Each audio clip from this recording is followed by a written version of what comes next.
Hello বন্ধুরা, কেমন আছেন? আশা করি সবাই ভালো আছেন। তো বন্ধুরা, আমরা চলে আসলাম আবারও হোয়াটসঅ্যাপের 3টা সেটিং নিয়ে চলে আসলাম। তো বন্ধুরা, এই হোয়াটসঅ্যাপের 3টা সেটিং সেদিন আপনাকে কোনো ইউটিউবার শেখায় নাই। তো আজকে আমি এই 3টা ভালো ভালো সেটিং শেখাবো।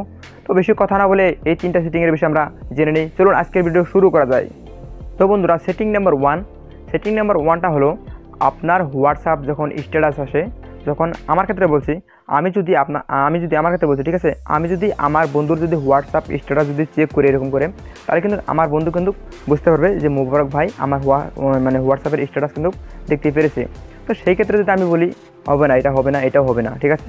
এটা বন্ধ করার জন্য একটা সেটিং আছে, সেই সেটিংটা আমি আপনাদেরকে শিখিয়ে দিচ্ছি। দেখুন, এই সেটিংটা অফ করার জন্য আপনারা চলে যাবেন এখানে 3 ডট দেখতে পাচ্ছেন এখানে, ঠিক আছে।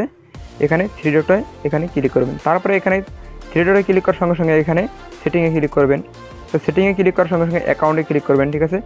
অ্যাকাউন্টে ক্লিক করার সঙ্গে সঙ্গে আপনারা প্রাইভেসিতে ক্লিক করবেন। তো প্রাইভেসিতে ক্লিক করার সঙ্গে সঙ্গে এখানে দেখতে পাচ্ছেন রেড রিসেপ্ট, এখানে আপনারা এটা ইনেবল করে দেবেন, ঠিক আছে। এটা এরকম করে যদি দেন আপনারা, দেখলে আপনারা কিন্তু এটা আপনাদের বন্ধু কিন্তু হোয়াটসঅ্যাপের যখন আপনি হোয়াটসঅ্যাপ স্ট্যাটাস চেক করবেন, সেই ক্ষেত্রে কিন্তু আপনার বন্ধু কিন্তু বুঝতে পারবে না যে আমার হোয়াটসঅ্যাপের স্ট্যাটাস আপনি দেখেছেন, ঠিক আছে। তো বন্ধুরা, টিপস নাম্বার 2, ঠিক আছে।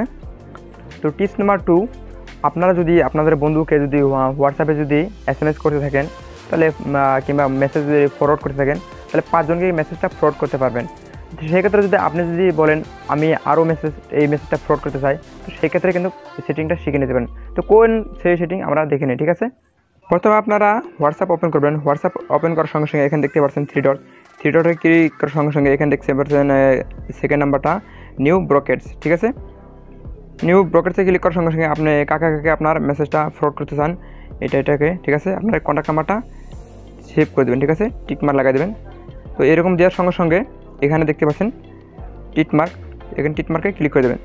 এখানে লিখে দিলেন গুড মর্নিং বা কিংবা কী মেসেজটা ফরওয়ার্ড করতে চান, মেসেজটা এখানে বসাই দিলেন, ঠিক আছে।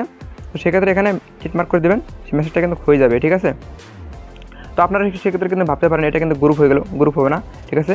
আপনারা এটা সঙ্গে সঙ্গে যখন মেসেজটা হয়ে যাবে, তখন মেসেজটা দেওয়ার সঙ্গে সঙ্গে আপনারা এইটা ব্রকেটটা আপনারা ডিলিট করে দেবেন, ঠিক আছে, হয়ে গেল।